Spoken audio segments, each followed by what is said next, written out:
한국 대 엘살바도르와의 후반전이 시작되었습니다.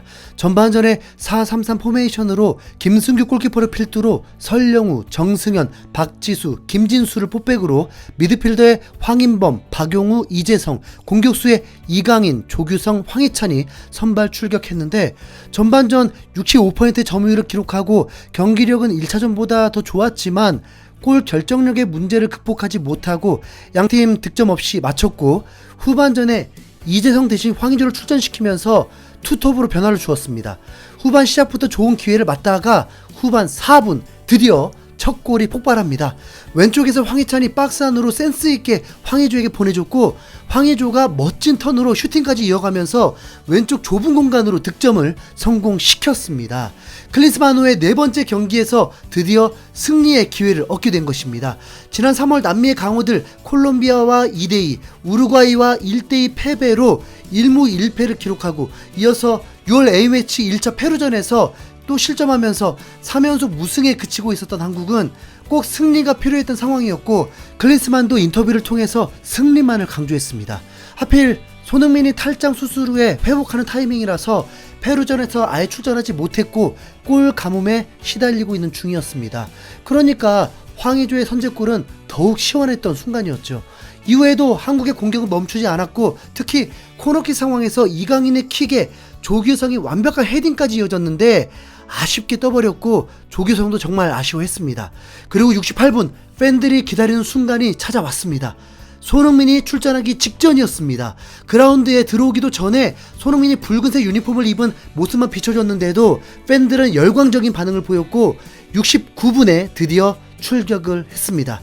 손흥민의 A매치 111번째 출전 순간입니다. 손흥민은 프리롤을 부여받은 듯 측면 공격부터 중앙 수비 가담까지 하면서 경기를 통해서 몸 상태를 확인하는 듯 했습니다.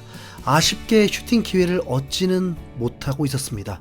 그리고 한국만 선수 교체를 하는 게 아니라 엘살바도르도 선수 교체가 이루어지고 있었는데 83분에 교체로 투입된 한 선수가 사고를 쳐버립니다.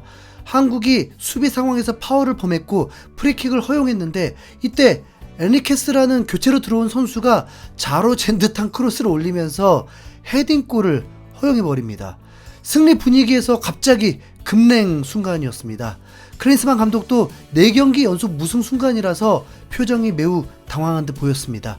그래도 추가 시간까지 하면 10분 이상은 남았으니까 기대를 했는데 오히려 이때부터 패스들이 끊기고 엘살바도르가 더 대처를 잘하면서 좀처럼 기회를 얻지 못하고 종료 직전 이강인이 프리킥 기회를 얻어냈지만 그마저도 골과 거리가 멀게 되면서 결국 FIFA 랭킹 75위 팀에게도 승리를 하지 못하게 되었습니다.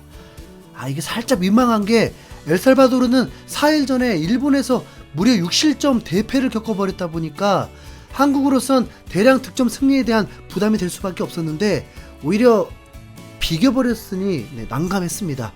살짝 중재해본다면 엘살바도르가 대패를 했던 건 전반 2분 만에 퇴장을 당해버리면서 경기가 완전 꼬였기 때문입니다.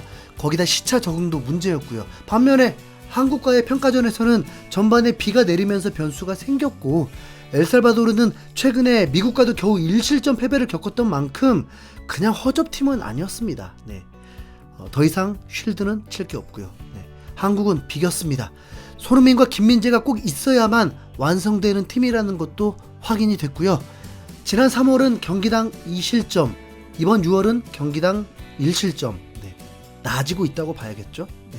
이제 9월 원정 친선 경기에서 웨일즈와 붙게 될 텐데 그땐 유럽파들 맘 편히 경기할 수 있으니까 그때 무실점 승리를 기대해 보겠습니다. 자, 이제 본격적인 해외 이적 시장 모드에 집중해 볼까요? 이상 흰수염고래였습니다. 감사합니다.